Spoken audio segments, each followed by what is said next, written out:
I would like to greet everyone, especially our speakers and all the participants. Ladies and gentlemen, welcome to the world of international commerce. I'd like to start my opening statement by borrowing the words of the legendary Mr. Warren Buffett when he said that no nations have been ruined by trade. Many colleges and universities, including organizations and other institutions, and even companies, big and small, have been continuously discussing entrepreneurship and international trade, or what we call in our seminar today, cross-border trade. This continued learning process is non-stop, and to this day, there is still what I call a missing link whenever we embark on cross-border trade. But in cross-border trade or international trade, one thing has not changed, and it will never change, and that is success in world trade will go to those individuals who are best prepared for it, including having an understanding of products, services, markets, suppliers, distribution, documentation, regulations, financial tools, and other aspects of world trade, too numerous to mention. Primary objective of this introductory seminar is to challenge the participants to think creatively about entrepreneurial and trade interventions in both emerging economies and those of the advanced economies. And when you import or export a product, what exactly will happen? What is the process? What are the financial tools you need? What does the law say on international trade? Does emerging economies face a different set of trade challenges than advanced economies? How do you take your business across borders? The simple process of sourcing out for buyers and sellers, providing quotations, and the offer for terms of payments are not just enough. There is more to it than meets the eye in international trade. There are issues that needs to be learned, such as global trade, environment in the areas of import and export restrictions, tariffs and non-tariff barriers, and levels of economic integration, among others. Moreover, there are issues on cross-border trade that relates to foreign exchange policies and global financial markets, and more importantly, import and export financing. If you are an importer and you want to buy a product, for example, in Asia, and your buyer is from the United States, you have to consider many factors, including shipping period to the port of destination, clearing the product from customs, delivery to your customer, and finally, the customer paying the importer for the products he received. Will this process take 90 days or more until the importer gets paid by his customer? Meanwhile, your supplier in Asia wants the importer to pay in full before shipment. If the importer does not have the cash to pay in advance, what happens? He needs a trade finance bank that understands the importer's problem. Seminar objective today provides practical overview of the international trade and finding the appropriate solution to the challenges of importing and exporting products. We may not have all the answers to your problem, but somehow our resource speakers lined up today will try to help you find a solution. International trade is in fact the training course that is offered at CTIP's training school, the American School for International Business, or ASIB. You are about to set out an exciting journey in which you will explore the world through new eyes from the unique perspective of international trade.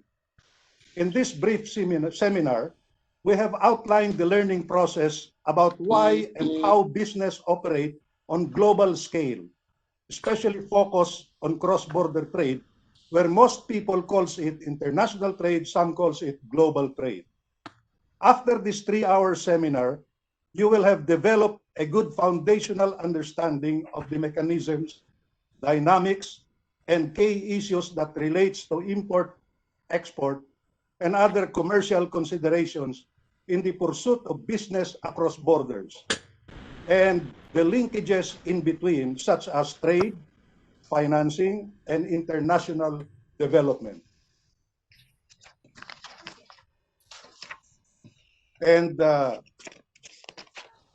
finally, we should note that the creative solutions discussed by our resource speakers in this seminar will help you enlighten you on what direction to take when confronted with some challenges.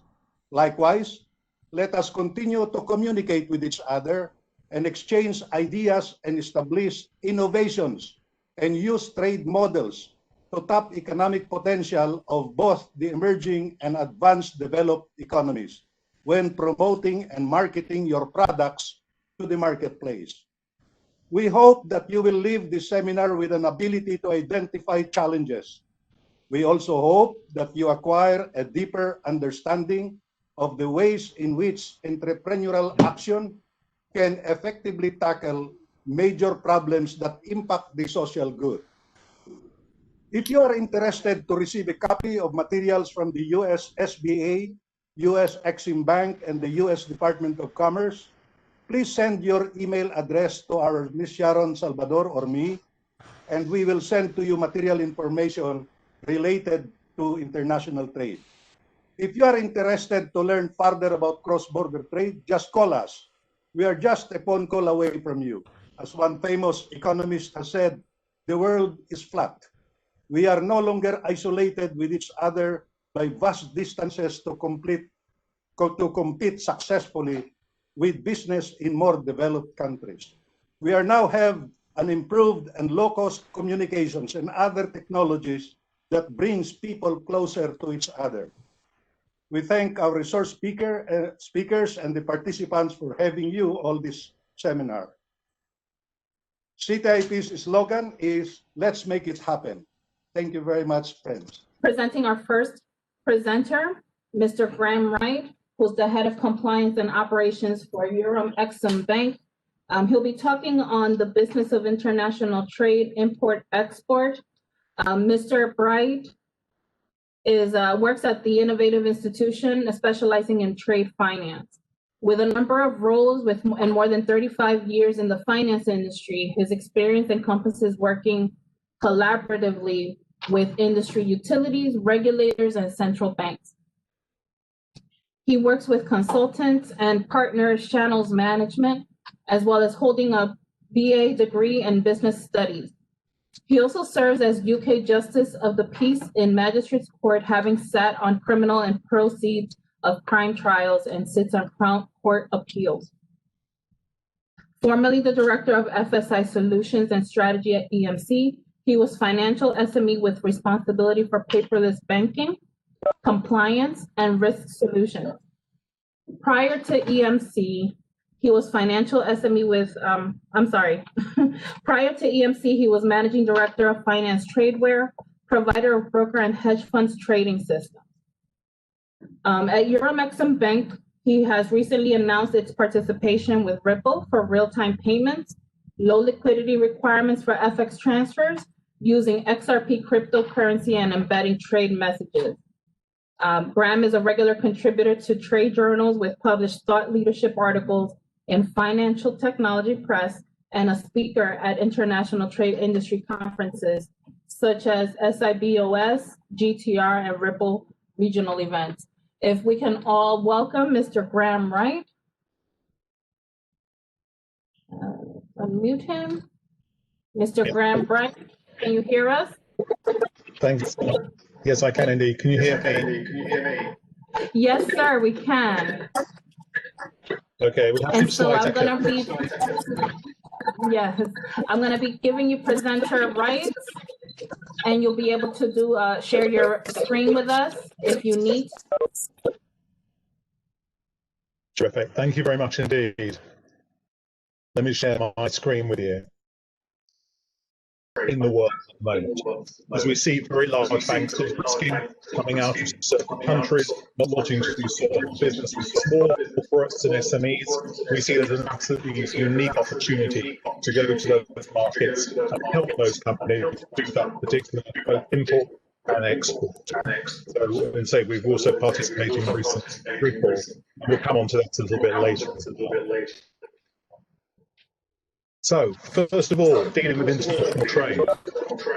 As was said right at the beginning, trade is essential to move goods and services not only domestically, but across the world. It's not possible for every country to produce everything internally. It's necessary to have very good sources, origins of product, and the ability to move those products internationally. And what we're going to be dealing with today also is about looking at emerging markets, what's happening with the US and China, and the opportunities that are happening there because of the change in the way that supply chains are working, and also the possibilities of borderless trade. Seeing a lot more in free trade agreements and the way in which countries are looking at their neighbours and saying, can we productively do business with you? How we can ensure we can do realistic, profitable business for the benefit of everybody, and also to improve financial inclusion.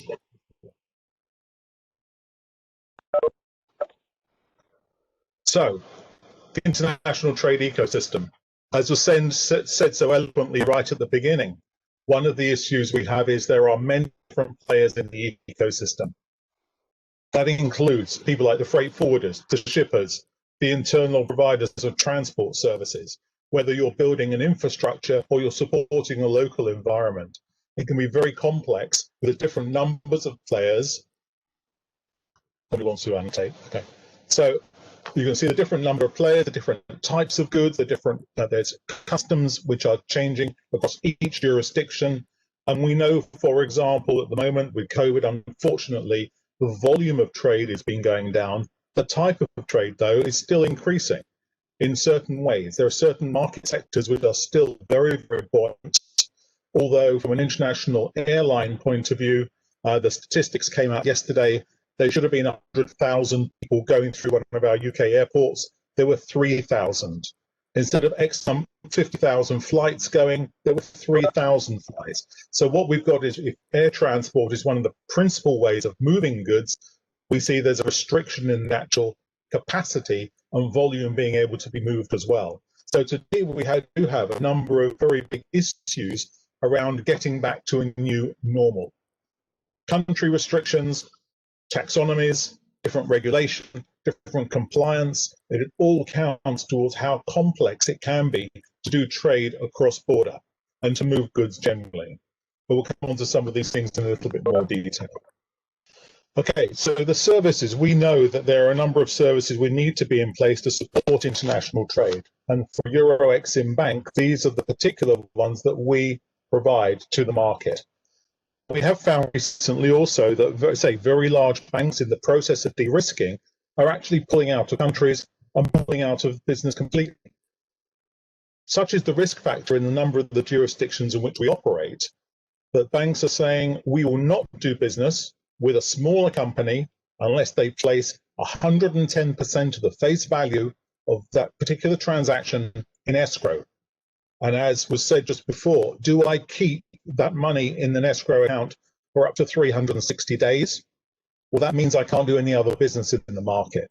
So what we need to find is a way to provide a service with appropriate collateral.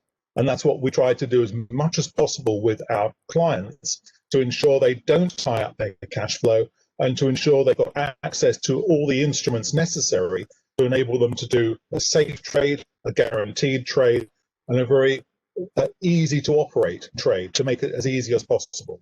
As many of the new players in the market who are involved in the trade process have perhaps never done trade before, or are in a country where there's a very low level of liquidity available.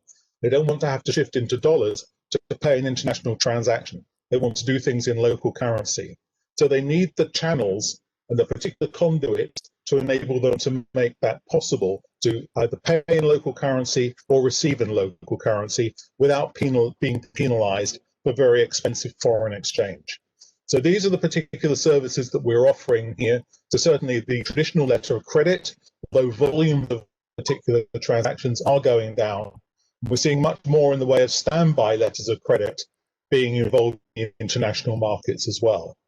Block funds and proof of funds, being able to be assured of who your customer is with identity, compliance, KYC, when you're looking at PEPs, looking at sanctions, and looking at every single transaction, right down to the infinitesimal part of a particular term and condition within the instrument itself, is absolutely key to having a secure trade at the end of the day. And we're looking for not only the secure trade, but also a sustainable amount of business moving through. Doing one trade for one company in one very difficult jurisdiction does not support an international business. Trade does have to go on, but we also have to make sure we find a way to sustain it with a potentially increasing volume and a good customer relationship. I put up this one for you. This is because you need to see how international trade has changed over the last couple of months and years. I'm going to try and get this one to play. There we go.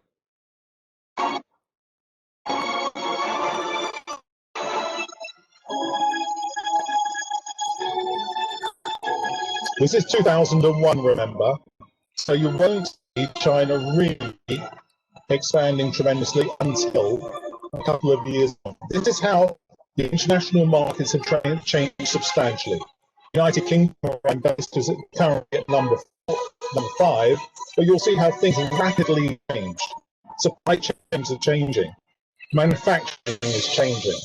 Origination of goods is changing. The cost of doing business is changing. And this is how it's progressed, almost up to the modern day.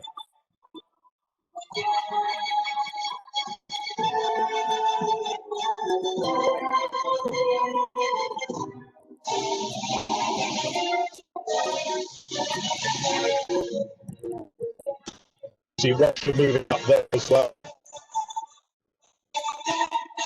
Germany almost declining in the way that national business is working. And China.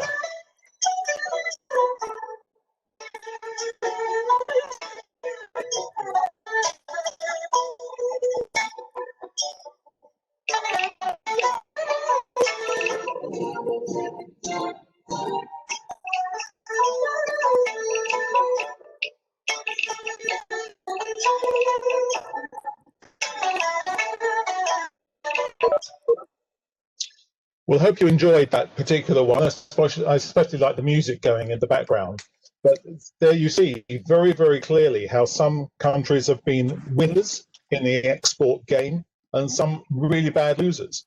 And here, because the size of economy does not necessarily mean they're a great winner in the export market. As you see, China certainly taking precedence at the moment, the States and Germany, and then well down is Russia, perhaps, where there's a great opportunity, very large population, but an aging infrastructure which hasn't been supported in the same way as perhaps China and the United States are investing in those technologies and those infrastructures. One thing we do have to be very mindful of as well is with Africa. Now, this particular one is providing us with potentially new sources of goods.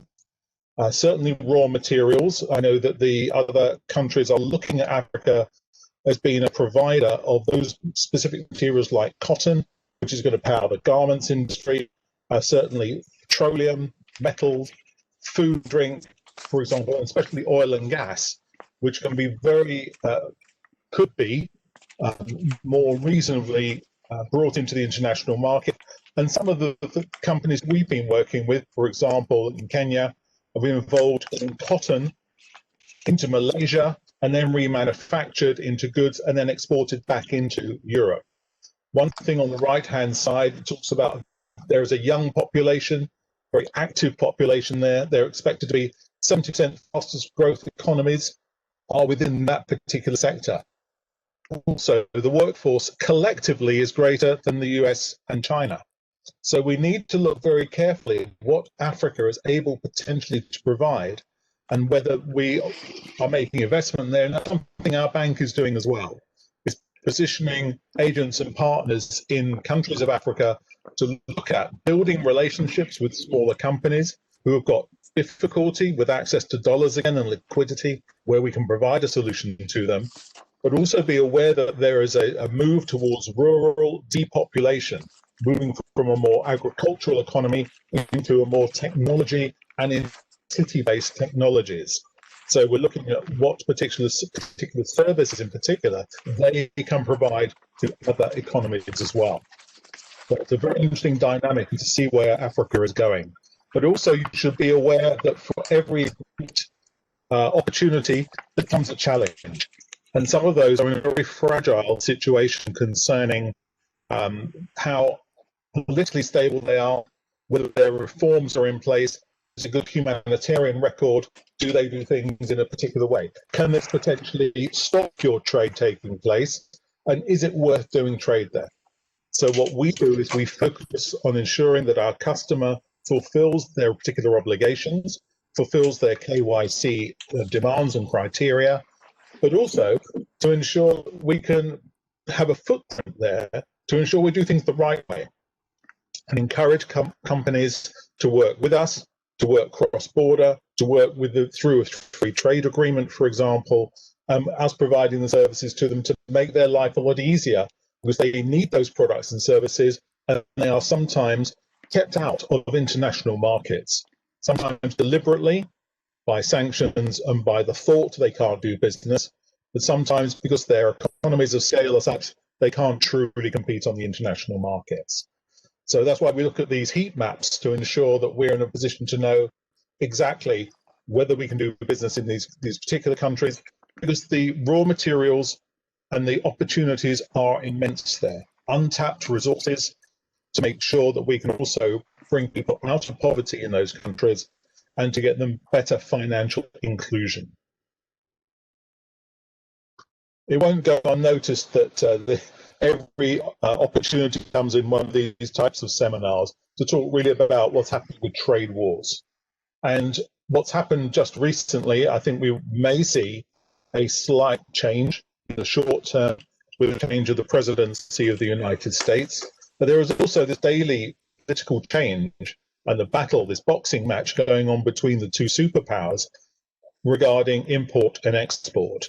And at the moment, China is, in the last month, we know that they have done the largest number of import and export trades ever for that particular country.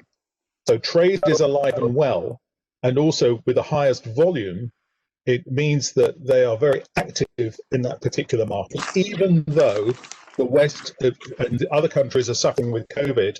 It seems that there's been no stopper or no barrier to that particular country increasing its overall level of trade. The other interesting thing is that as far as China is concerned, they're looking at other new sources of origination of goods which they don't develop themselves. So they're actively eyeing up Africa as being one of the targets for them, not only to place infrastructure, but to offer their services, to build new ports, airports, and to take a foothold, even from a military point of view, in Africa. And that's perhaps a new dynamic. Also of interest there, I mentioned cryptocurrency. A lot of countries now are not so attuned to or want to use dollars in their transactions. And we've seen a rise in the use of cryptocurrency, not talking about Bitcoin necessarily to settle transactions, but other currencies like Ripple with XRP as underlying to settle between two local currencies. And with unlimited liquidity, it means that a small institution can pay away or receive without high cost of moving into dollars. Concerning borderless trade, there's always been a view that borderless trade is something that which everybody should aspire to. Because obviously, if I'm a landlocked country, if I want to get particular goods moving, I don't want to be stopped at every single border. I want to make sure that the paperwork is seamless, the customs is seamless, the whole of the all players in the ecosystem are fully aligned and ready to move my goods wherever it may be at least cost. However, I have seen over the last 4 years and under the Trump presidency is a very different view to how trade is incepted. So here we see, so blocking others, anti-migration walls and anti-terror walls, just putting up walls all over the place, to the point where isolationism, protectionism, nationalism are all coming to play in international trade. And it really needs all countries to really try to break down those individual self-centered alignments in order to make trade flow as easily as possible. Yes, I understand we need to protect local businesses. And we understand very heavily that, for example, in India, there's the new concept of make in India, don't import. That's going to take time because of an aging infrastructure there as well, with a huge requirement for investment. But again, borderless trade is something which would be wonderful if we can get to it, but it needs consensus with a number of countries, with a taxonomy, with a customs, with a payments initiative, with an understanding, with a standardized way of how we can do this. And digitization of documents is one particular area which is going to be very important moving forward. Next, we know that the volume of trade internationally is absolutely huge. So just some stats that are provided on here, tens of thousands of cargo ships. We're looking at these ships. We're even asked from a due diligence point of view, who's the captain of the ship? What's his nationality? Where is the ship going? Does it mean that it's going past a particular country which might make piracy more easy, much more easy for that particular that transport mechanism? You know, we need to know about to make sure we can guarantee everything about a particular trade and the transport route it's going to take. Are we going to deliver it to a port, which is then going to move goods on by road, by rail, go cross-border, and we're not even aware of where these things are? So is customs duty going to be paid in the right way? Is it going to have its full provenance all the way through? But as I said, shipping moves 11 billion tons of stuff around the planet each year. Currently, we're not moving as much by air, which is still one of the principal methods of moving. And these are the sort of goods which are moving around at the moment. So a lot of the metals, polythene, so plastic, technology, etc. So it's interesting to know where. This is from the UAE, for example, but we'll go on some more examples looking at potentially the US imports as well. So let's move on to US imports in particular. What's actually coming into the US? From an international trade point of view, a lot of the stuff being imported into the US would typically have come from China, but as sanctions are in place, China now moves those goods to Vietnam, and Vietnam has become the largest exporter of computer equipment to the United States. So what we're finding is even metal, scrap metal, is coming from China into warehouses in Vietnam, restamped, repurposed, and then sent on through the world. And suddenly, within a period of between 18 months and 2 years, Vietnam has become a really exponentially growing export environment, a lot of it going to the United States. So that's false accounting almost, and completely, it's an erroneous way, but it also means trade gap figures are slightly skewed when you talk with US and China. It's a very interesting dynamic. So cars, again, US imports, certainly from Korea, car parts to support all of that, crude petroleum coming in. And then on the export side, we can see where the imports are coming from. So we look at the import side, the stuff direct from China into the US. Mexico and Canada are then the largest exporters to the United States. It's quite interesting about what they're actually sending to them. And then on the export side, here crude petroleum and refined petroleum going back out again. So only on a 1 month figure, it's $101 billion in 1 month. In cars, aircraft parts, vehicles again, integrated circuits, gold, soybean. So we look again at which particular markets are pertinent to us. What is difficult to physically move from one place to another? And in this case, with US exports, there's only a few of the countries we're actually looking at here, but the biggest ones, China, Europe, Brazil, Canada, Mexico. It's very much two-way traffic moving that way. And what we have to do is, rightly said right at the beginning, when you're doing a particular export trade, imagine the person who wants to do the trade is in Switzerland. They're buying French goods. They're moving them to another country. We've got different currencies. We've got different customs. We have different transport methods. We have different obligations throughout the whole of the supply chain. And that's something which we have to be very mindful of as we move through. Also, the overall figure, for example, for the United States, and see where and how things are physically moving. You see up on the right-hand side, exports by aeroplane, and capital goods there, 132 billion there. So that's in aircraft, and huge numbers involved here, to the size of telephone numbers, but absolutely massive in terms of import and export. But again, the trade deficit that the US is running at the moment to the tune of $600 billion.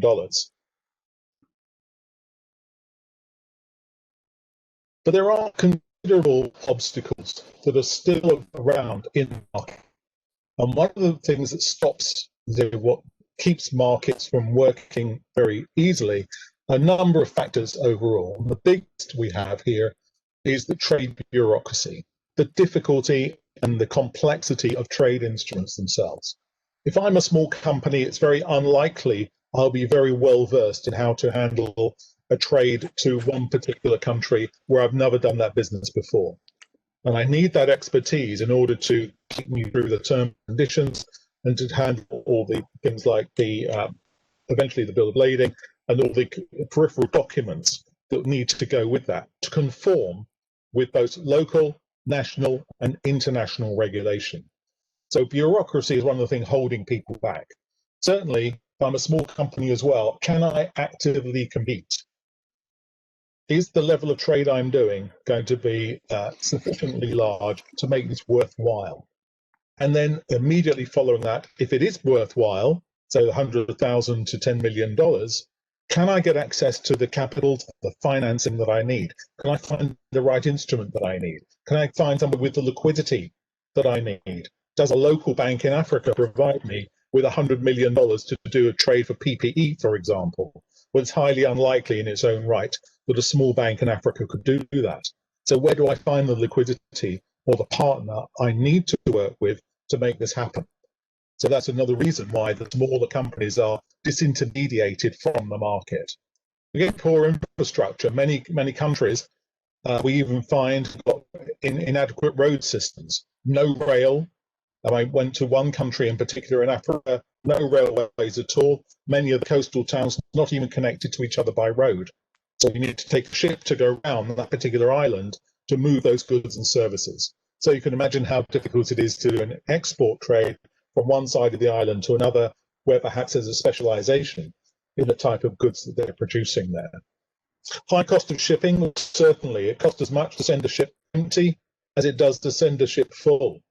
So the idea you fill them up as much as possible, but your level of goods you're selling need to be of a certain volume. So that's why, again, the high cost of shipping is one particular factor.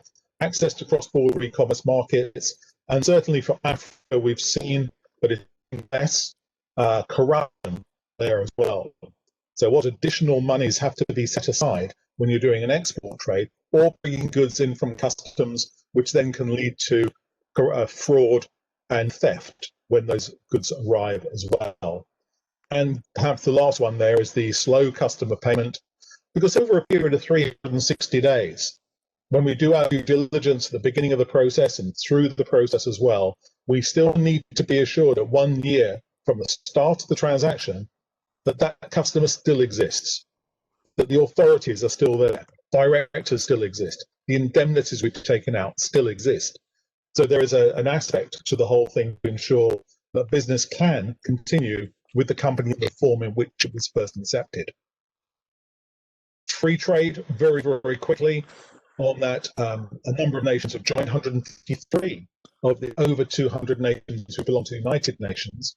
So 153 belong to the organization, trying to find a way with WTO rules. You will be aware that in the United Kingdom, with our Brexit issues, that we are hopefully going to be compliant with WTO rules, not necessarily with those of the European Union. So we are in a bit of flux at the moment, I know that trade deals are still being struck. We have a number of 30 days left in order to complete that. But moving on to the bigger picture as well, free trade and fair trade.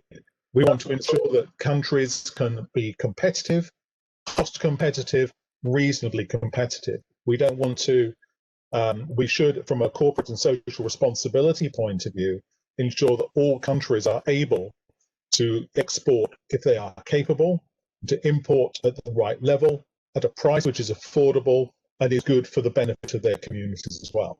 So fair trade is something we're very, very hot on with our organization. Where it's easy to do business as well. Some countries are notoriously difficult, others are a lot easier. Certainly UAE, Malaysia are very, very easy. Not from the point of view that the port access is very good, transportation is very good, huge airports to serve the community there, and also the fact they are international hubs. We know that 40% of the world's population are within 4 hours of Dubai, which is unbelievable. One of the largest seawater ports, one of the largest airports as well, with Emirates and other airlines serving there for easy access and the distribution of goods as well. And down there also on this, at the bottom of the slide, hardest to do business, Venezuela, Libya, Myanmar, and Angola. And it's no surprise that 2 of those at least are sanctioned, not only from a financial point of view, from a goods point of view as well. But things can always change. And one of our roles in compliance is certainly to ensure that we stay very familiar with what is international regulation, how we're looking at the compliance of certain countries, what our government thinks are sanctioned countries, as opposed to a UN or a US list. And so our role is very much a constant role of looking at where we can do business most productively, with flexibility, and most sustainably. From the Gulf and the Southeast Asia point of view, certainly from the industry rankings, certainly easiest to do, and it looks very much like major manufacturing centers are there, clusters of emerging market excellence as well. And here, Southeast Asia countries stand to benefit from US-China trade tension. Not good relations, but trade tension, which means that the eyes of the large manufacturing nations are moving to other countries where there is source of supply and potentially as alternatives to what was a traditional supply there as well. So overall, I think my time is probably almost up. Certainly in conclusion, there are a number of major factors. First of all, big infrastructure projects and the Exim banks, the export-import banks like US Exim, who are providing structured finance for huge infrastructure projects, that's one thing. We're looking at supporting the SMEs and the corporates, who are the ones who support the economy when the infrastructure is built. And those are the ones who are going to drive the economies for the future. How you, for example, in an airport, peripheral businesses that are involved in supporting that infrastructure. What we do look for is this enhanced, simplified, unified policy, so that every country has a way forward in a standardized, rationalized, reusable way, so that a tax implication in one country is equivalent or easily understood in another, just to make sure that the flow of goods can be as easy as possible. And then the use of digital assets. We think that the use of cryptocurrency will increase. There are many coins around at the moment. Not many are being used in trade. We're looking at the issuance of our own trade coin, which will enable our customers to switch in and out of their local currency direct to that and use it as a barter coin, specifically for trade. Again, fiat currency is expensive. There's low liquidity in the countries in which we are finding and operating. The cryptocurrency is going to rapidly increase in its common usage because it is getting easier and many more governments are allowing its use for not only domestic markets, but for international trade as well. And the final point is really about re-establishing this culture of trust. For many years, trade finance has been seen as an easy way to commit fraud with dual invoicing, with theft from ports, with underpricing, over-invoicing. And what we're trying to do very heavily is to ensure that throughout our company and with our competitors as well, to ensure that we engender this trust to rebuild business where it perhaps has failed in the past, but also to ensure we have a very logical flow, easy to understand, common amongst all the players of the ecosystem. And with that, I welcome questions from anybody, and thank you very much for the opportunity to speak with you this afternoon. So any questions?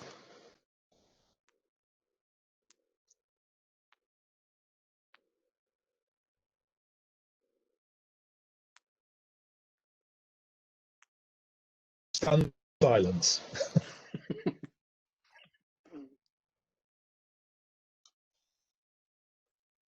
I might add, just before I disappear, not disappear, before I leave this part of the presentation, is that in the over 35 years that I've been in the finance industry, I used to think that payments were everything. Because I started off in an American computer company. I went to Swift for 20 years. I worked then in hedge funds after that, in pharmaceutical systems, and then came into trade finance relatively late. It's been more fun, if fun is the right word, fun actually looking at the trade ecosystem than looking at the payment system was. I used to work with a project with the Bank of England on capital adequacy every day, looking at all the members of the CHAPS system. That pales into insignificance because that's a one payment, one instruction, one account to another.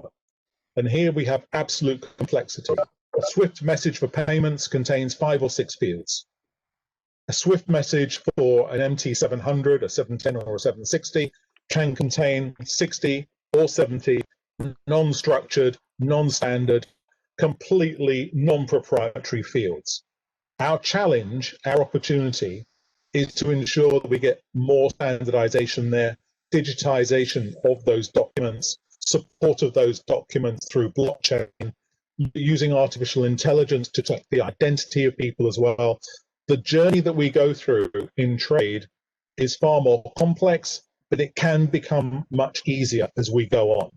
And I would encourage everybody to look at the new technologies, discuss them between us, because collectively only we will make trade as easy to do as making a payment instruction. And if we can do that, then our customers anywhere in the world will have the opportunity to play on a very level playing field. We'll give those chances for those emerging economies to build those economies internally, find the right sources of supply, also be a provider of service worldwide. The world is certainly changing. We're moving to digital very much more than we were bricks and mortar. So I can see that almost all of us are working from home at the moment. We're not in our organizations. Our organizations don't need wonderfully big buildings for us and trade to continue. And the point is, by digitizing the documents, by giving authority for people to do the particular trade, work through the identity assurance, the compliance processes, AML, KYC, and everything that goes with it, it's going to be a lot better for our clients, and we'll be ultimately providing a better service for them. So, but again, I welcome any questions on any part of the presentation. The presentation is going to be made available as well, so the stats and the information there. And thank you very much again for your kind attention. I have a question, Mr. Bright. Yes. Hi, this is Kate Muldoon, and I'm with the Small Business Development Centers in New Jersey. Yes. I particularly liked your slide on the obstacles. Do you think the obstacles are getting easier or harder? And who can help people get through them? So let's, if you can see the slide again, did I? Oh, there's one with you.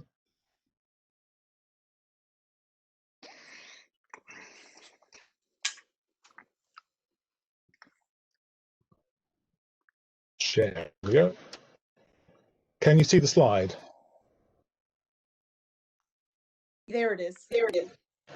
Okay, so which are they getting harder or are they getting easier to navigate? I say that there are a couple of them are becoming harder. I'd say first of all, the shipping cost, now that we've had COVID or it's ongoing and we've got a reduced capacity and ships are not leaving ports in the way they were, so capacity is being reduced.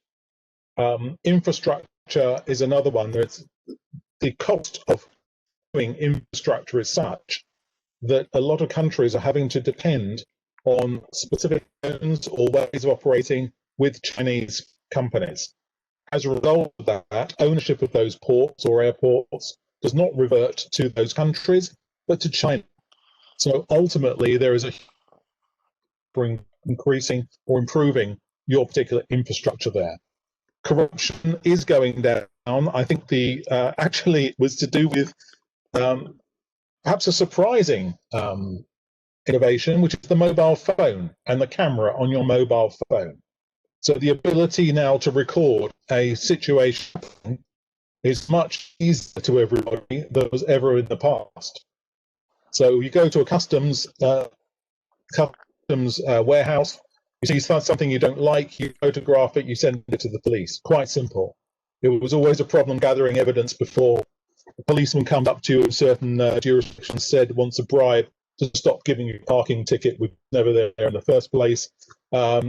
Just photograph the whole thing, the problem goes away. So, but there is a corruption level. We're having to be much more sensitive to the type of documents we're getting at the moment.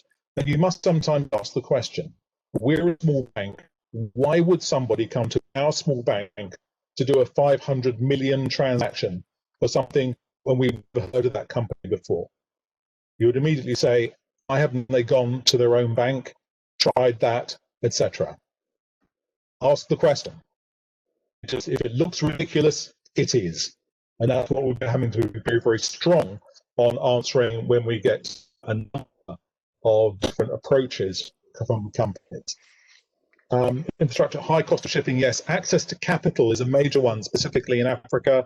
We know that, for example, cost of dollars, some banks can be up to 23%. Absolutely massive. It will cost them 23% more to do the trade by switching into dollars. And dollars is also a fluctuating currency.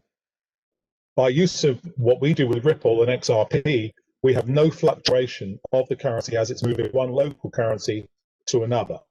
And that's using the liquidity of Ripple as an organization. So answer to the first question, certain aspects are becoming more difficult, but I think a lot of them are going to ease when we come out of the pandemic. And we have more transport capability, more planes, more ships, etc. We're going to have more goods physically moving, and when that trade increases, I think with digitization of documents as well, we're going to see a reduction in the obstacles we get. Okay. Your second question was, who can we go to help? Certainly, the ICC is a very good point, because there are people there who are in our collective environment. There's sources of information. There are other banks, the ITFA, for example, who are a collection of financial institutions trying to change the mindset of people doing trade. That's by education, and that's also with the CTIP. It's actually educating people in order to see how you can do things that much better. Now, I stand here as a presenter today, but I offer you all the opportunity always to talk with us, how we can do things, how we can share environments and experiences to make sure our clients have the best experience of all. So it has to be, if you're looking for who can help, is look around at your peers and just ask the question. Happy to provide information for you. Thank you so much. Long answer, I'm sorry. It was No, it was a great slide.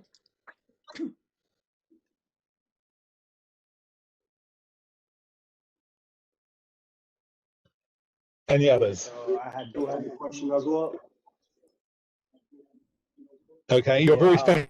You can just Tower. be great. Okay, can you hear me?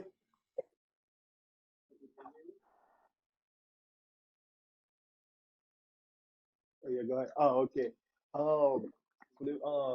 My question is about Africa. For the past couple of years, we have noticed that African countries have been relying a lot of foreign investment coming out of China because a lot of the counterparts from Europe and America are not investing as much as they used to. Exim Euro Bank want to come and play in Africa, and how can you guys facilitate the transaction between the governments and Exim Euro Bank when it comes to major projects like infrastructure, building schools? How can companies approach Eurobank partner with them in order for the government and the community of Haiti to develop the infrastructure? That's my question. Okay, my apologies. The line has been very, very bad there. Just one thing I need to, if we do that, if you can put it on the chat, because I couldn't hear you. My apologies. Okay, let me try to repeat my question. Yeah. For the past couple of years, we have noticed that China has been mainly investing in Africa, while other countries are not investing as much. Euro Exim Bank supposed to, from my understanding, trying to come with additional options with certain Yeah. countries to get loans to develop certain infrastructure or develop the country. Can you hear me Okay. so far?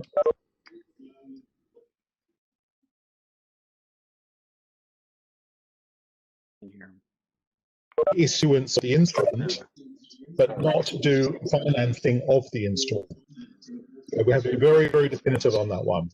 So the applicant, the buyer, must go to another source in order to ensure the funds are available. But remember, as I said in the presentation, we are not going to take 100% of the value of that trade and hold it for the whole time of trade, which means you still have the cash flow available for other transactions. But it does mean at the end of the transaction, the applicant has an obligation to pay to the seller. We don't provide the finance for that transaction. Okay.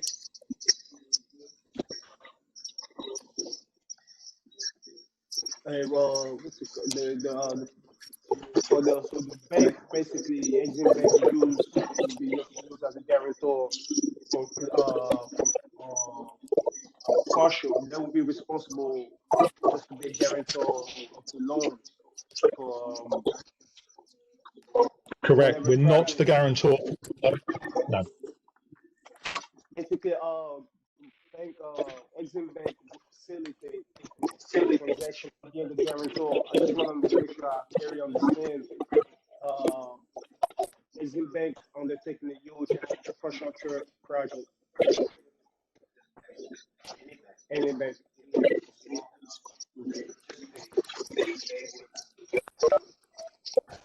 Could you just repeat that last? Yeah, The the very reason last. what I'm asking, major banks in Africa, as you mentioned earlier, will not finance for a lot of these projects because they don't have the capital to finance the project. So if Exim Bank is involved, will they be bringing some capital, or will they just be just a guarantor? Guarantor. Just guarantor for the transaction, but not for the financing of that transaction. Okay, just the guarantor. Well, if you wish, my email address is available as well. So if you wish to send a message to me, no problem as well. We can discuss it. Okay, thank you. Fernando? We are keenly aware that there are IT and other issues. And we are keenly aware that we have a series of questions that folks would like to have resolved. So for the sake of, I love this echo. Hey, Dario, for the sake of time, we will capture your questions, provided you send it to us to Ms. Salvador, and then we will forward them to Mr. Bright or to our next speaker so that we can resolve whatever questions and get you the answers you seek.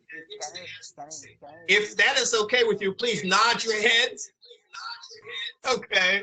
And it's wonderful to see all the faces and everyone represented. Okay.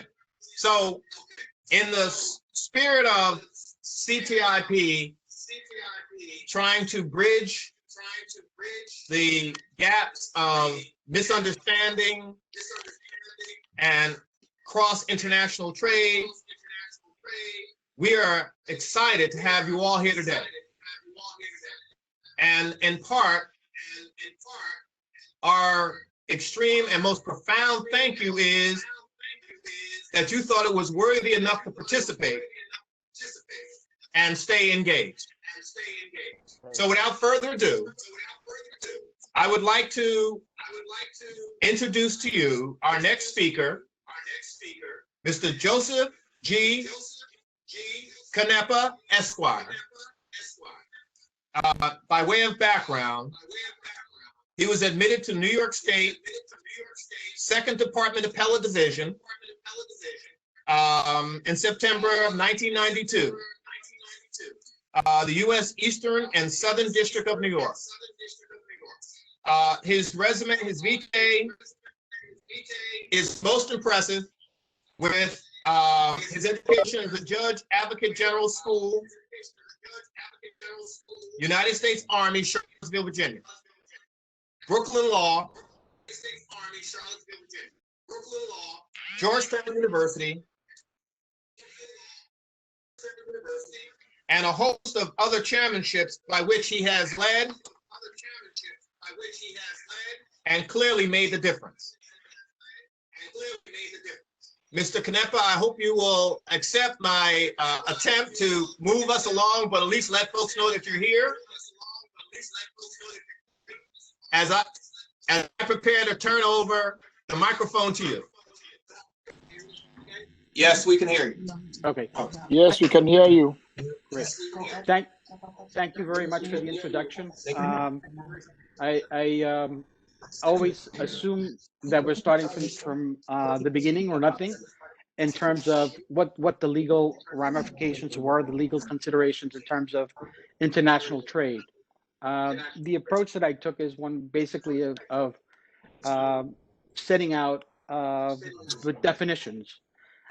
One of the things I learned a long time ago is you have to pay attention to detail. So every detail is important. So for example, if you're talking about a contract and you're entering into a trade contract, you review it very carefully. Yeah, you rely on your attorney to review it, but at the same time, you should go through it specifically, right? There's so many different types of factors and different things that could go wrong when you're doing international trade. So you really have to be detail oriented and pay attention to all the specific details.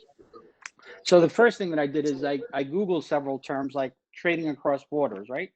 And basically what it does is it defines it and looks specifically at the logistical processes, exporting and importing. It is created so that countries can identify the challenges, opportunities they face as they relate to customs, border management, transport infrastructure, and logistics services. So that in itself, it's a very unique definition, and it tells you what factors are involved, right? So what does actually cross-border trade mean? It's the exchange of goods between two countries. When two countries have involved in different currencies, again, one of the factors that the previous speaker spoke about, the different currencies, cross-border payment, everybody has to get paid at the end of the day, right? To conclude the trade.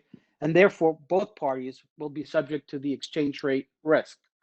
It's one of the things that the previous speaker spoke about is how to minimize that risk And I believe he mentioned one of the things you could do to do that.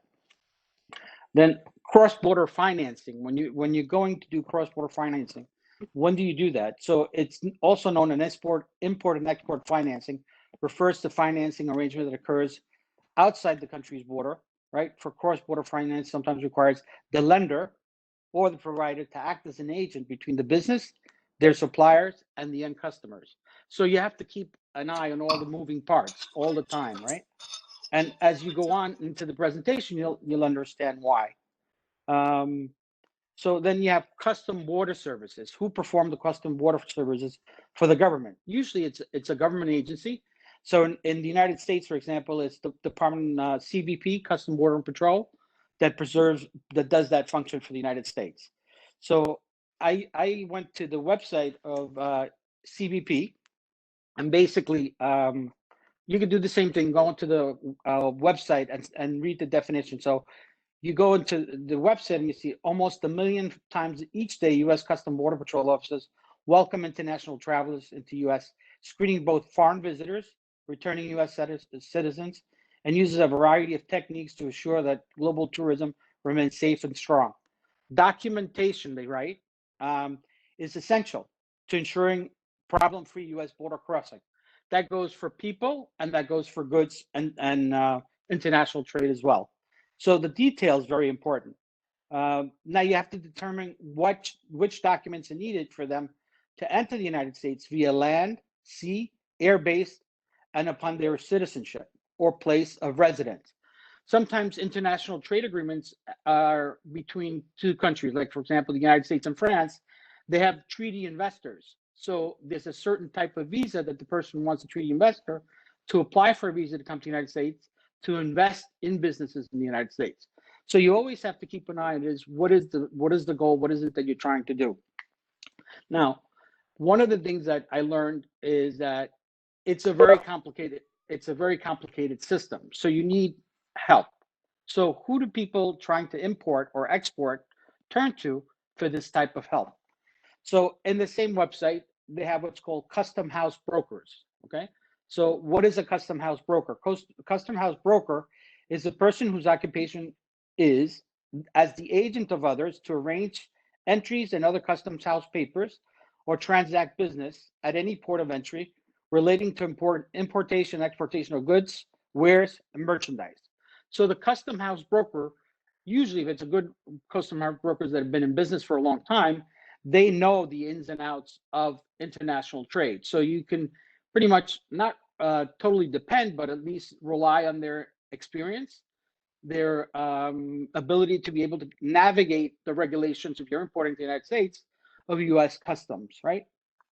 So what I did is I continued to, with the internet search, continue to look for a broker out of JFK. So I looked up one broker, it's Aspen Forwarding Custom Brokers. They've been in business for quite a time.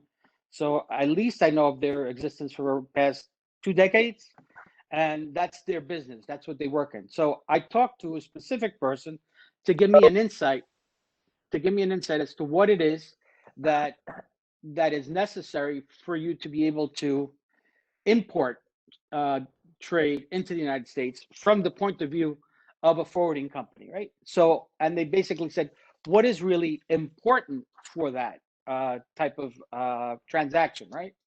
So I relied on the person's experience in terms of what it is that you needed and what are the pitfalls that you can run into. So for example, to import any item into the United States, you need what's called custom clearance of a shipment. You will not be able to enter into the United States unless you have that custom clearance. And the custom clearance basically is U.S. Customs in this matter says, okay, we looked at all the documentation, we've checked the items, therefore everything seems to be in order, and you're clear to go through the port of entry, okay?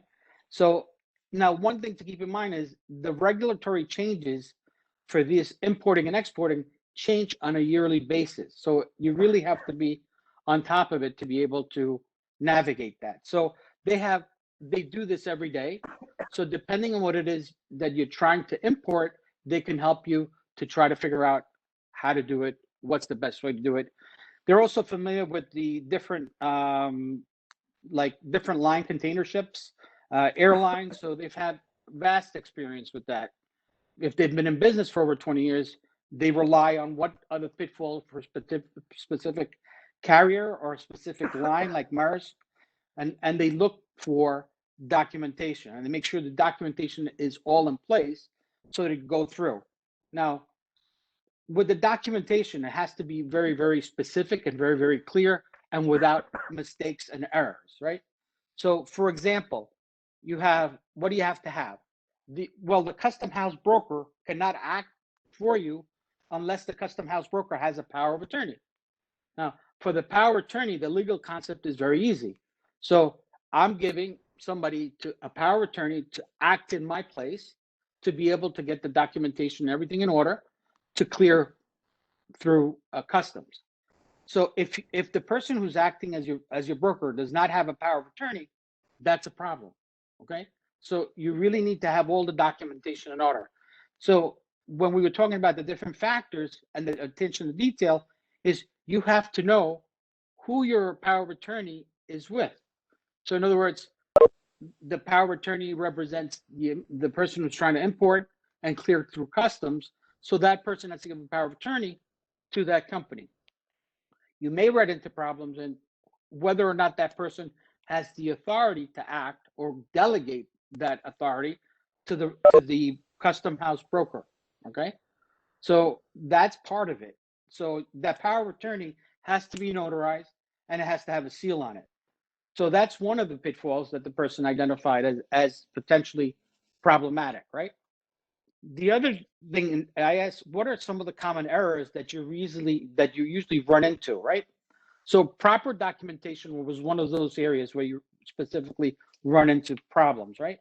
So for example, they use the term original visa, right? Now, I was thinking original visa, so it's got to go to the US consulate? No, they're talking about an original visa from the country of origin, has to do, for example, with getting, meeting a certain quota. So certain items are given certain quotas a year. So they have to get an original visa, let's say, for example, from the Indian embassy, a representative of a commodity quota. So in other words, the country where you're trying to ship the rugs from in this example, right, is got a certain quota. Let's say it's 24 per year, but they've already used 12 and you're trying to bring in 50. It's not going to work, right? Why you need an original visa from the Indian authority to be able to give it to you so they can clear customs. Without that proper documentation, what will happen is without that original visa, it'll sit in customs and it won't clear.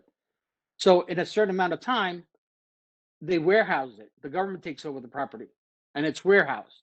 So it takes more money and more time because you're incurring fees in terms of the storage and the warehousing and customs. So you're because you didn't pay attention to the detail, you get an easy fix became a very complicated situation. Why? You weren't paying attention to the details, right? So original visa does not mean a tourist visa. It means an actual visa where the country says, yes, where the country says there are, you can do this transaction, you're allowed to do that. So they issue that original visa document so that with that original visa, you can clear customs. So if the original visa is not there, they will not clear it. So as I was saying before, it becomes delinquent. By law, usually 30 days for you to clear that item. If you don't clear it within 30 days, it goes to backlogs. And again, it goes into what I call the warehouse or government warehouse, where you'll also have the fee about storage. So there are added costs to your transaction because you didn't pay attention to the little details, right? So that's the type of stuff that you try to avoid and try to get right from the very beginning. And everything has to be in writing. So if they promise you something, it says, don't worry about it. It won't be in the paperwork, but don't worry about it. You'll get it through. You can't rely on that. It has to be in writing. Now, excuse me. In terms of in writing, what does that mean? In the contract? if it's an international trade contract, yeah, it's got to be in the contract. 2 is also the emails that go back and forth. Also, if you have a question and you document it in the email, so when you're going back and forth, you have a document email that proves what your intent was and what it is, and then you gave them the information. So if something goes wrong, everybody starts pointing fingers, right? So if you document everything and you have everything documented through emails, so it makes it easier to be able to say, no, I already cleared this. I already went through this already. And this is my correspondence. So they try to identify where the problem is and then try to fix it. Now, I'll give you an example I'll give you a couple of examples of what happened so that, and this are actually some person's actual experience, right? So for example, there was a high-end commodity and the person is importing artwork for artists, right? So the artwork for artists requires a bio of the artist, right? If you're bringing in sculptures, so you need the proper documentation as to who owns it, right? And where it is that it's coming from. Now, I heard the example. I was like, you have to be kidding me. That really happened? And that apparently it did. Somebody was bringing in what's a cow's head, literally a cow's head, right? So as a art, but they never drained the blood inside the cow head. You cannot make this stuff up, right? So the fact that they didn't drain the blood out is it's basically a problem because it's not properly drained. The blood's there, so it becomes a health issue as well, right? So the proper documentation of the ownership had to be in place. So if this artwork is going, yes, if this artwork is going to a museum, so they want the specific documentation to go from the museum, from overseas to the museum, and the proper documentation comes in as to ownership, which museum it has to go, and when is that item returning back to the country it was shipped from. So in that particular problem, in that particular situation, they had to return the item back. It was drained and then brought back again, right? So now, when it's going to a museum, it can't come in. Customs does not like for something to go into, let's say, for example, it was targeted for the Museum of Natural History for an exhibition for 3 or 4 days or a week. It would be there for about that much time, and then it would be shipped back to the country of origin. And then if it's going to go to another museum, let's say in California, then they would have to re-export it and import it into the port in California. Custom does not like it coming into New York, and then from New York, you ship it to California. That's a no-no for them. Why? Because you have to remember the power of attorney, right, is the legal document that allows the person to be able to, who's the owner, to be able to ship the item to New York, right? And then has the authority to ship it back. Now, the person in California is, if you ship it from New York, the person is in New York is not the owner. He's just holding that item. He has it in custody for a while. His authorized custody hold is for, let's say, for about a week, and then he has to send it back. So if you send it to California, you're not the owner. So you can't say, I'm shipping it to California. So they want it to go back, and then they have a power of attorney, another power of attorney in place, again, from the original museum or the original owner, sending back to another museum. So that's how they keep tabs on what is coming in and out of the country, right? So the proper documentation as to ownership and authority to act is very important, right? What happens if the proper documentation is not there? They return it, okay? Or it sits in a warehouse. So in terms of sitting in the warehouse, what happens then, right? So there was another incident of a commodity. It was a Vespa motorcycle. Now, the thing with the Vespa motorcycle is you can import it, but the person actually took it into an airplane. They loaded it onto airplane, and it was in the airplane, and the person had the motorcycle with gasoline inside the gas tank. So you figure, what happened? That you can't do that, right? It's dangerous to bring a motorcycle, a Vespa, whatever it is, with gasoline in the gas tank to board it onto. In this case, it was an airline, right? The airline allowed it to go through, right? So the in this case, the custom forwarder basically, the custom broker said, okay, this is what needs to happen. We talked to customs; they're aware that there's gasoline in the gas tank, so they need you to meet them here, and you have to drain the gasoline, and then the item has to go back to the point of origin, and then come back again. Now, the cost of the Vespa is about $30,000. So the importer didn't drain the gasoline. Custom told them, be here at this specific time and place, and be prepared for us to inspect the item, right? The person did not show up. They didn't really care in that sense, right? At least that's what the events demonstrated, right? So you have two choices. One is you drain the gas and return it back to the country of origin, right? If you refuse to do it, then custom actually destroys the item, right? And by destroyed, I mean like when you take a car and you crush it to make it like a square box of iron, so it's just scrap metal. That's exactly what they do with it. So the person refused to go back and allow customs to do their inspection. So customs did what they needed to do. Now, that Vespa worth was about $30,000. Okay. Question mark is the person let it go. So what happened? Did he have insurance, right? Did he lose that money? Or was the value of the Vespa something he was playing around to have that result?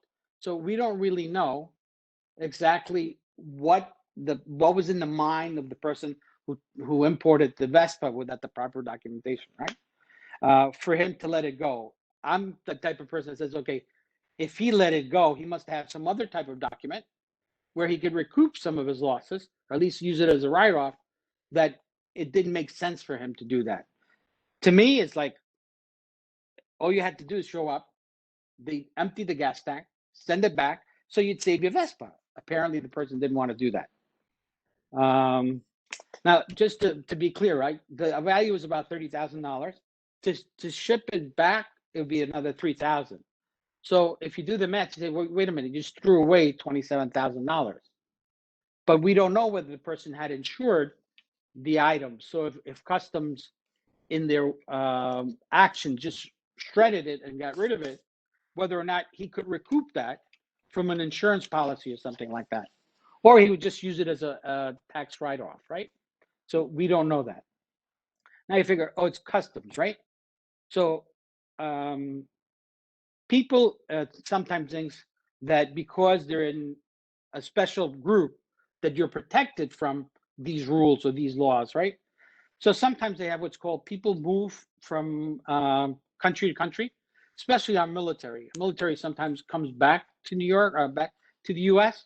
So they put their stuff in a container and it comes back. Again, customs has to go and check through what's in the container. The paperwork has to be correct, right? So common sense also kicks in, right? So what do I mean by that? So if you're in the military and you know not to bring in live ammunition, right? So who would do that? I mean, it doesn't make sense, right? So if you have a weapon and it has ammunition, you know that's not going to go over very well, right? You may be subject to criminal prosecution because you have that, because we don't know what were the origins of the ammunition that was in the cargo, right? So the person needed to do an affidavit that he had loaded weapons if he was authorized to do that. So the custom broker was asked, did the person have an affidavit of a loaded weapon? No. The person then tried to say, let me go to the container by myself and you, open the container so I could go see what's through it before custom. No, custom has to be there present when you open the container, right? So they could go in there and look. So sure enough, they opened the container, they went in and they found the loaded weapon, right? Now, I don't know what happened at the end of it. I don't know whether there were criminal prosecutions or whether the person was actually authorized to have that. I highly doubt it because the military is very peculiar about bullets and having ammunition. So I personally would tend to think that it wasn't authorized. So I think the person might have suffered some more, how do I put it, punitive type of justice in that sense, right? And they're subject to what's called the Uniform Military Code of Justice. So it wouldn't be necessarily what we use in the state where the ammunition was transported to, right? Now, the other thing that the person mentioned is there's a bond. You need a bond. So, for example, you try to reduce your liability. So, what is a bond? A bond is something that basically, if you're doing a single transaction, a single entry point in the U.S., right? So you need the licensed broker, and then the licensed broker sometimes can assist you in getting the bond. So you have what's called a single bond, a single entry bond, which is less expensive. So if you're not into regularly trading, they don't ask you to get the bond for the whole, what's called a continuous bond for the whole year. If you're just starting out, you may have one single entry or two single entry. So you get a single entry bond for that particular transaction, right? If you have several transactions a year, so it may be worth a while to get what's called a continuous bond. So that acts more like an insurance that it could cover you in case something goes wrong, right? Again, the bond also corresponds to whatever it is your contract to importing. So you have to make sure that everything that you need to cover on the back bond contract is actually specified, and you comply with each element that the bond requires. If you don't comply with each and every element, they'll do what most insurance companies do, and they'll say, no, we're not covering for that. Okay. So who ends up biting the bullet? You do, in a sense, right? So that's the other type of thing that becomes important. Now, the broker has to be licensed. In the Custom Border Patrol website, they have a list of who are the custom brokers that are licensed, so you can contact one of them. So you have to be very careful. Now, I asked about how long do they have to keep these records for, right? The records, they have to keep it, the term of art that they use is they have to keep it for 5 years after liquidation. So, okay, that sounds like bankruptcy. No, it's not bankruptcy. Liquidation is it's a transaction that happens that after the transaction is done with custom, it's cleared custom. They go back to the transaction at a later time. It's audited by customs, and customs says, okay, everything's fine. We close the file. You're done. So when they say that, that's when the time starts to run for you to have an obligation to hold on to those documents. Okay. So if customs hasn't liquidated it, then you're not, the clock hasn't started to run. So, and it's 5 years after that liquidation. So do they come back after they've liquidated and then try to come back and say, we've reviewed this other document, we want to go back and reopen? Yeah, but if you have your documentation in place, you say, you can't do that. You liquidated it on such date. It's more than 5 years ago. So that's your defense. And then usually they say, okay, you're right, I'm sorry. So they close out the case. So documentation is also important in terms of that. Okay. Now, all right. The other thing is, so those are the points that the person was talking to me in terms of pitfalls, right? Now, another topic that I thought was also important, and I figured, okay, I'm going to put it out in rather than go through it specifically in detail, I'm going to put it in the outline. But it basically is, what is a letter of credit type of document? I Googled it, and I came across an article that pretty much talked about the different points, legal points, and what is a letter of credit. So if you don't have the money, what does a letter of credit do for you, right? The letter of credit is protection for the seller, and it's also protection for the buyer. So it goes through different points, right?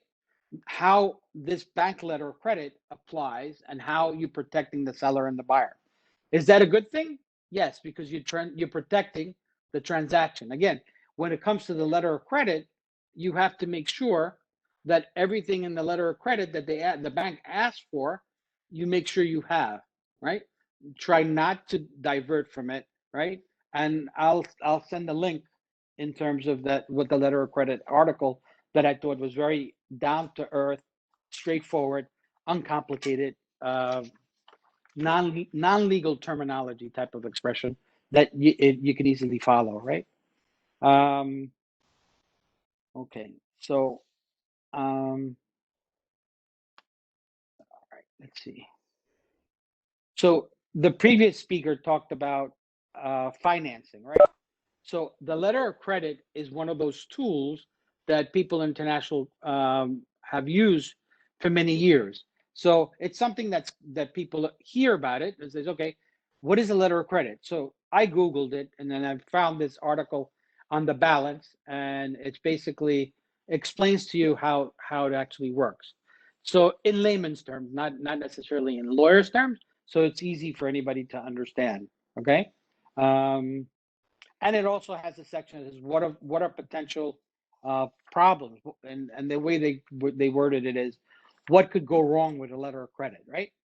So again, in the letter of credit, one of the things is they say carefully review all the documents for the letter of credit before agreeing to the deal. So attention to detail is very important. So if you sign for it, you agree to it, you can't undo it. That's a contract, right? So you have to be very careful. Understand all the documents required. If you don't know, ask the bank. Don't assume they're going to tell you. So if it's not clear to you, ask the bank, right? Make sure you'll be able to obtain the documents, right, that they required. So for example, in the letter of credit, it says, well, I got to get some document from the country from the country of origin to me within 30 days. So is that realistic in that country? So when you're talking about less advanced countries and you have 30 days to comply, it may not be enough time. The political situation of the country, some of the factors that the previous speaker was talking about come into play. That's why it says you have to pay attention to the whole transaction, right? Okay. That again goes, if they give you 30 days, is that reasonable amount of time to get that document, right? If not, then try to find out what is a reasonable time to obtain that document. And in the event that you can't get that document, what could you offer in the alternative, right? Especially if you foresee a problem getting the document, you want to ask the bank, if they don't generate that document, what other document can I get, right? So that's one of the way. And if they tell you, well, we'll accept the letter from the embassy that says this, this, and this, right? Make sure you have an email from them documenting what they told you. If they tell you over the phone, did you document it? No. So it could be potential problem, right? So that's what I meant by document. Okay, make sure you get all the documents to the bank on time. Verify that all the required letter of credit, match them to the letter of. So one of the things you could do is match the requirements to the actual stuff that you need to give to them, and match them item by item. Some people say, well, you're being anal retentive with that specific task. No, every little factor makes a difference. So every little detail matters, right? So you really need to do that. Now, it says it's Josephine, typographical errors. They cause problems. So you have to make sure that the documentation is accurate, right? Because the identity of the person, you change the name of the person, or you omit a middle initial, and the document they're going to present has a middle initial, it could create problems. You want to avoid those issues. You want to make sure that everything is all the dots, all the T's and all, you have everything correct, right? So that it makes it go smoothly through and not create any problems, right? And that's now, what is the attorney? What's the role of the attorney in all this? Now, the attorney can actually advise you if you're going to have a contract. So to review the contract, the attorney may be able to help you go through if you don't understand what are the terms in the letter of credit, you may go through with your attorney and review these are the items. How do I do this? So the attorney is more likely, should be more likely to be able to document everything that the bank needs and then make sure he incorporates it into the document that you're going to sign, right? If you don't do that, then you're at the mercy of the bank, right? And that's pretty much what the presentation that I have for today. Now, it's not a presentation in terms of, legal concepts the way we usually teach. In other words, if I was teaching or I was presenting it to lawyers, it would have been different. But this is presented in such a way that it's not for lawyers. It's for easy to understand, and basically that if you have any questions, you can always ask questions. Do I have any questions? Thank you, Attorney Canepa. This is Sharon again. We want to thank the SBDC of William Patterson University, Ms. Kate Muldoon, Mr. Russell Mullica, and some of our directors of the board of CTIP that are present. We have Mr. Baruch Rezadev, Mr. Bill Manasseh, Shanker Zamodera, Mr. Joe Hernandez, Mr. Dario Vidal from Puerto Rico, Mr. Hugo Nawakoro, from former Deputy Mayor of the City of Newark, New Jersey, Mr. Jesse Artech, our media director, Mr. Manuel Urbano. We have our representative from Bolivia, Mr. Walter Quiñones. We also, on the line, as far as I know, have Mr. Pundami Hurusi. You want to wave? Okay. And so we thank you for your participation. CTIP and the family of companies, the American School for International Business, GCG, our global consulting group, CTIP Trade Connect, our e-commerce site, CTIP TV, our streaming service, and CTIP FII First Investment Inc., our investment company.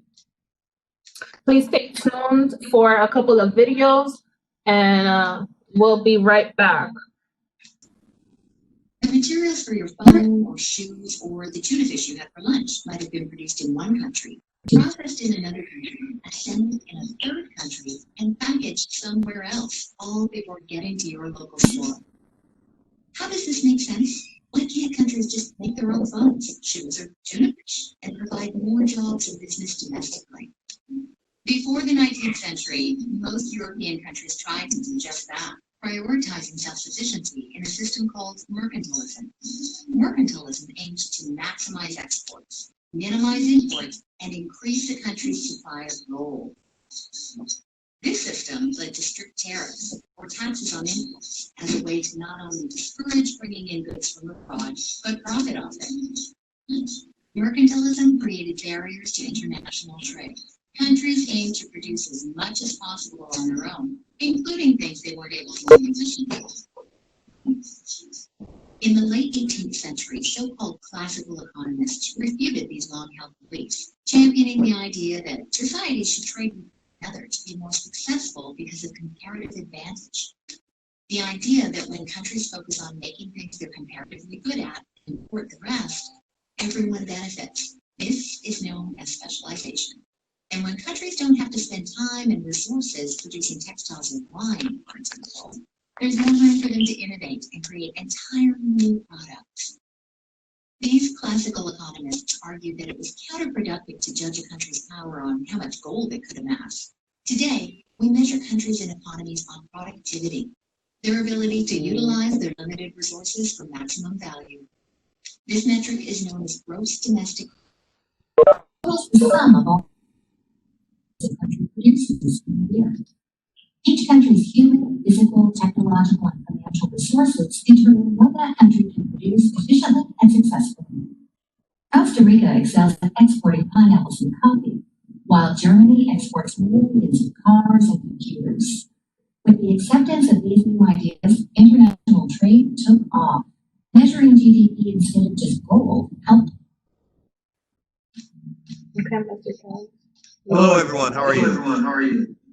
It is with great disappointment that our ability to share with you video that we thought was relevant, we're experiencing some serious technology challenges. So it was our hope that we'd be able to present those two videos just to encapsulate the discussion and the direction. What we're going to do is make sure that you have the links to the videos and at your leisure, you can take a look at them. Can you turn it on?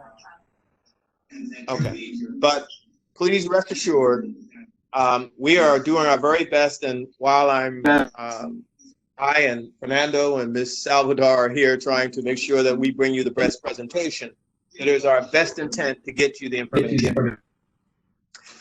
I'm at the point now, we're at the point now that it's 10:55 to begin what I would say are my closing statement, and to encourage you to contact Ms. Salvador on the chat line or through her email immediately following or in the future on any of the details by which you would like to have clarity or additional information that was presented. It is our, I see someone saying something about their mic. So, Sharon, could you turn your mic? Okay, how's that? Okay. So what we're trying to do now is, and we appreciate your tolerance and we appreciate your stick-to-itiveness. Both presenters, Mr. Bright and Mr. Canepa, presented us with, as I would define it, a large circle of what cross-border trade is. And within that circle are the mechanisms that we each need to be mindful of if we're going to interact between nations with our products and our services. It is a difficult opportunity and engagement if we're not aware, and that's what Mr. Canepa was saying. He's saying, please be clear that the rules are vital, and that while folks may try to circumvent, the result will be costly. And that makes no sense for those of us assembled here today. I see Nabucco has joined us. Hi, Nabucco. So when Fernando and I first developed CTIP, the notion was to present exactly this sort of an opportunity amongst us all. Those who be willing and interested to commit to and create fair and balanced trade opportunities, no matter where and no matter with whom. And today is a testament of what the power of what interests, conditions, and by conditions I mean the pandemic, which has eroded many economies, but has given us all clearer view that even remotely, under the conditions we speak and engage, we can still commute, plan, and execute the opportunities by which we seek for those we support. So it is bright and sunny in good old New Jersey, and I'm hoping it's bright and sunny wherever you may be.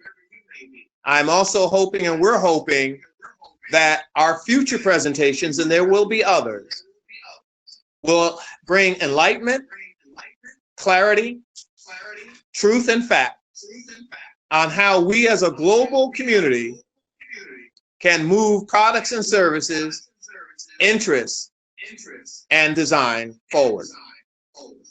As of late, there's been a number of discussions about infrastructure. And I think one of the grand opportunities for us all is to understand what our individual nations' infrastructural challenges are, so we can position ourselves and we can begin to share a plan and strategy so that we can capitalize on infrastructure moving forward. With us here in the office is our good friend Cico from Guinea. And on December 15th, we will be hosting another forum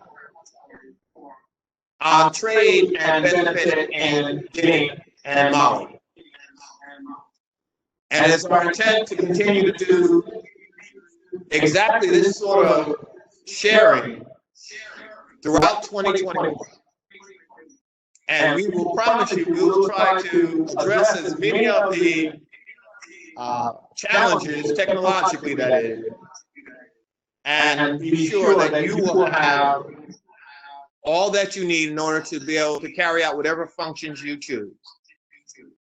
So, I can only say as we close, I hope that you have found the service, the provisions of cross-border trade to be informative, to be a next step within this confines of the pandemic and remote communications and relationship building.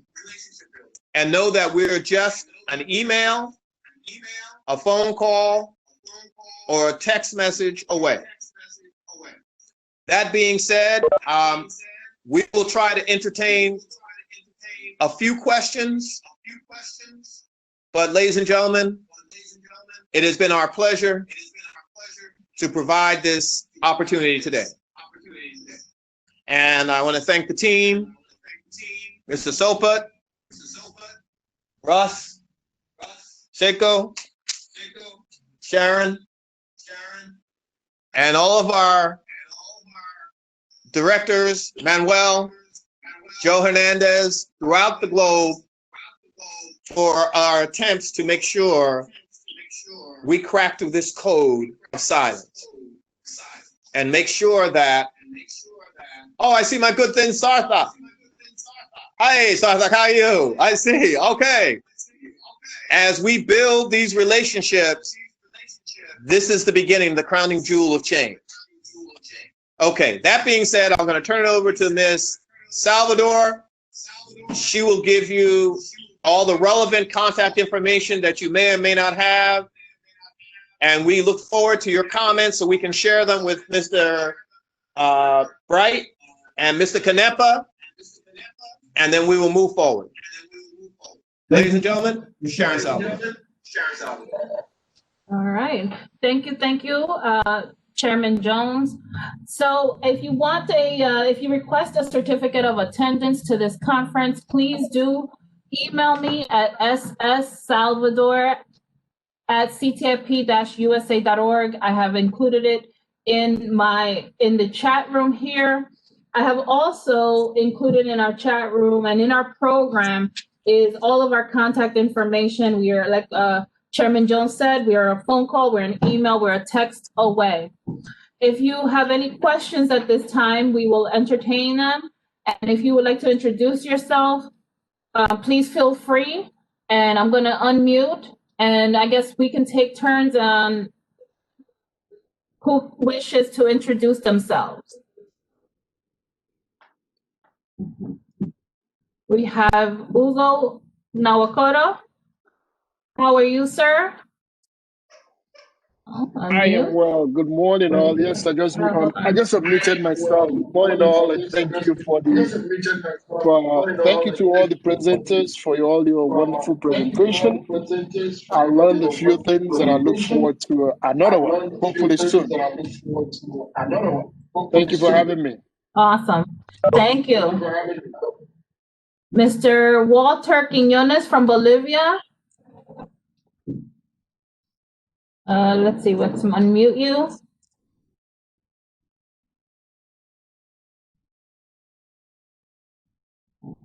Do you hear me? All right, Mr. Walter, we can hear you. I am very pleased to see you again and to be able to participate in this important seminar. Thank you so very much Thank for you. inviting Mr. me. Barus, thank you for coming. Mr. Barus, welcome. He's one of our board members and on our advisory board. Where are you, Barus? Thank you so much for having me. Thank you so much for having me. It's amazing first one and stop. We are in Middle East and we are excellent the expansion of the CTIP area. Now it's one project and it's incredible. Our expansion. All the parties of the CTIP. Once again, after 1 year. And Togo also after 2-3. Okay. Thanks for having me. Thanks for everything. Thank you. Mr. Bill Van Nassing from Thailand. I'm unmuting you. Oh, thank you, Sharon. And I'm happy to meet everybody here. And looking forward to working with your Exim Bank. Definitely will need their services, especially in this COVID-19 and for infrastructure project all over the world. For the invite. Thank you, Jesse, for coming. Ms. Kate Muldoon, please unmute your mic. You may be able to speak. There you are. Good morning, everybody. I'm Kate with the Small Business Development Centers in New Jersey. I also wanted to introduce Elaine Stanwack-McLean, if she's still on. Elaine is the director of the SBCC at Rutgers, New Brunswick. There she is. And what we do is we work with businesses to assist them in their growth. And in our cases, between Patterson, where I am, and New Brunswick, where Elaine is, helping people prepare for international trade opportunities. We are a resource. We're a free resource when people come to us for counseling. So we're able to work with them on the issues that they are having and are looking to help them succeed. So Elaine, do you want to add some things from New Brunswick? Hello, everyone. Hello, Miss Elaine. Hi. We know the organization, and I thank you for a wonderful program today.